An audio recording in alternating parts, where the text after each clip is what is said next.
দেখো চলে আইছি আবার আইসক্রিম খেতে। বাবা রে, এটা বিদেশের আইসক্রিম বলছে। হ্যাঁ দেখো আবার লড়ালো যে পড়ে না এই বাবা, এবার কি আইসক্রিম গো? হ্যাঁ দেখো আবার শুধু টোকাচ্ছে এই বাবা, আবার পয়সা দিয়ে খাবো।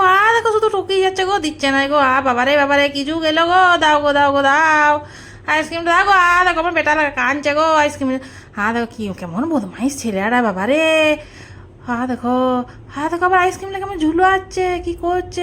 দেখো আবার ভরছে তো ভরছে। দেখো কি বাবা রে, হাত ধরে আমার টেনে দিল গো। আমার দেখো আমার বর পাশটা দাঁড়িয়ে ছিল, কেমন হাত ধরে টেনে দিচ্ছে। এই বাবা আমার বর আছে গো, আমার হাতে ধরো না গো অমন করে। দেখো আবার পর থেকে পাশ থেকে আমার বরটা বলছে হাত থেকে টানছে, লিয়ে চলে গেলে ভালো হয়। দেখো দেখো আমার হাত থেকে কাগজটা দিয়ে দিল গো। এ বাবা হে দেখো কেমন ঠকাচ্ছে বাবা। হে বাবা দেখো দেখো মুখটা কাগজটা পুড়ে দিল। এ বাবা রে। দেখো এ বাবা বাবা